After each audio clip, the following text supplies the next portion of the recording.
معزز سامعین کرام، عزیزان گرامی، جیسا کہ معلوم ہے کہ ابھی ہمارے ملک کے اوپر بارش کی وجہ سے بہت زیادہ سیلاب آیا ہوا ہے، اور سیلاب کی وجہ سے بہت سارے علاقے پانی کی زد میں ہے۔ بہت سارے لوگوں کو کھانے کی ضرورت ہے، بہت سارے لوگوں کو پینے کی ضرورت ہے، بہت سارے لوگوں کو اور بھی دیگر اشیاء کی ضرورت ہے۔ آج جو میں آپ کے سامنے جو باتیں کرنے کے لیے بیٹھا ہوں، وہ یہ کرنے کے لیے بیٹھا ہوں کہ مسلمان وہ ہوتا ہے جو ایک مسلمان کے ساتھ خیر خواہی کا معاملہ کرتا ہے۔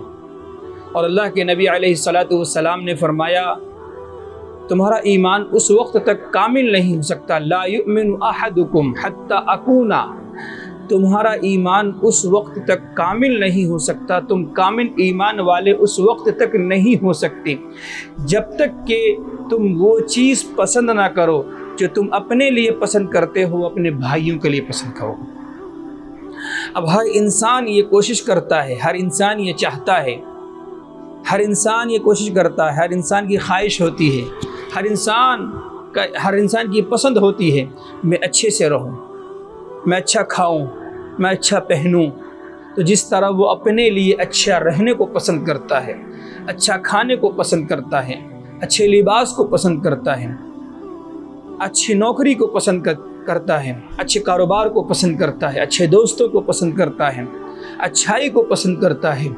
اپنے مسلمان بھائیوں کے لیے بھی اچھا سوچے۔ آج بہت سارے مسلمان بھائی ہیں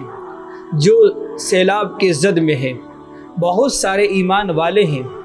جو ملک کے اوپر جو بارش ہوئی ہے، اس بارش کی وجہ سے سیلاب کے احاطے میں آ گئے، جس کی وجہ سے انہیں اس جگہ سے نکلنا بھی نصیب نہ ہو سکا، وہ اپنے گھروں کے اندر پھنسے رہ گئے۔ آج ان کے پاس کھانے کے لیے نہیں ہے۔ اگر ہم اپنے کھانوں میں سے، اپنی چیزوں میں سے تھوڑی سی چیز اگر ان کے لیے نکال دیں، انسانیت کے ناطے، رشتہ داریت کے ناطے نہیں، انسانیت کے ناطے، اب انسان میں ایمان والا بھی ہو سکتا ہے، غیر ایمان والا بھی ہو سکتا ہے۔ اس سیلاب کے اندر پھنسا ہوا کوئی مسلمان بھی ہو سکتا ہے، کوئی ہمارے غیر مسلم بھی ہو سکتے ہیں، سکھ بھی ہو سکتا ہے، کچھ بھی ہو سکتا ہے، کوئی بھی ہو سکتا ہے۔ میرے بھائیوں، آپ تمام سے گزارش کرتا ہوں، جو صاحب ثروت لوگ ہیں یا جو صاحب ثروت نہیں بھی ہیں، جس کو اللہ نے اچھے حالات دیے ہیں، جو اچھا کھاتا بھی، اچھا کماتا بھی ہے، تو وہ اپنے مال میں سے، اپنی ضروریات میں سے تھوڑا سا نکال کر ان سیلاب زدان کے لیے، ان غریب مسکینوں کے لیے کچھ انتظام کریں۔ اپنے محلے کے اندر جو کمیٹی ہے، اپنے علاقے کے اندر جو کمیٹیاں ہیں، ان کمیٹیوں کے درمیان بیٹھ کر، اگر آپ کمیٹی کے ساتھ نہیں بیٹھ سکتے تو کم سے کم 8-10 نوجوان کو اپنے ساتھ رکھ کر کے ان نوجوان کے ذریعے سے ان پہ چندہ اکٹھا کریں۔ رقم کو اکٹھا کرنے کے بعد ان کو تقسیم کرنے کی کوشش کرے، جہاں کھانے کی ضرورت ہو وہاں کھانا دے، جہاں کپڑے کی ضرورت ہو وہاں کپڑا دے، جہاں جس چیز کی ضرورت ہو اس چیز کو وہاں پہنچانے کی کوشش کریں۔ انشاءاللہ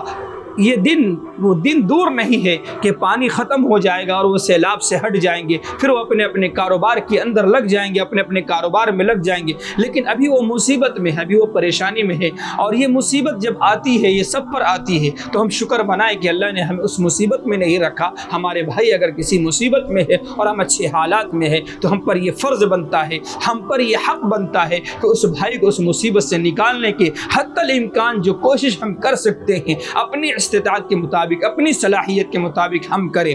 انشاءاللہ آپ تمام سے گزارش کرتا ہوں کہ اس کے اوپر عمل کرنے کی کوشش کریں۔ اللہ ان کہی سنی باتوں پر زیادہ سے زیادہ عمل کرنے کی توفیق نصیب فرمائے۔ وآخر دعوانا ان الحمدللہ رب العالمین۔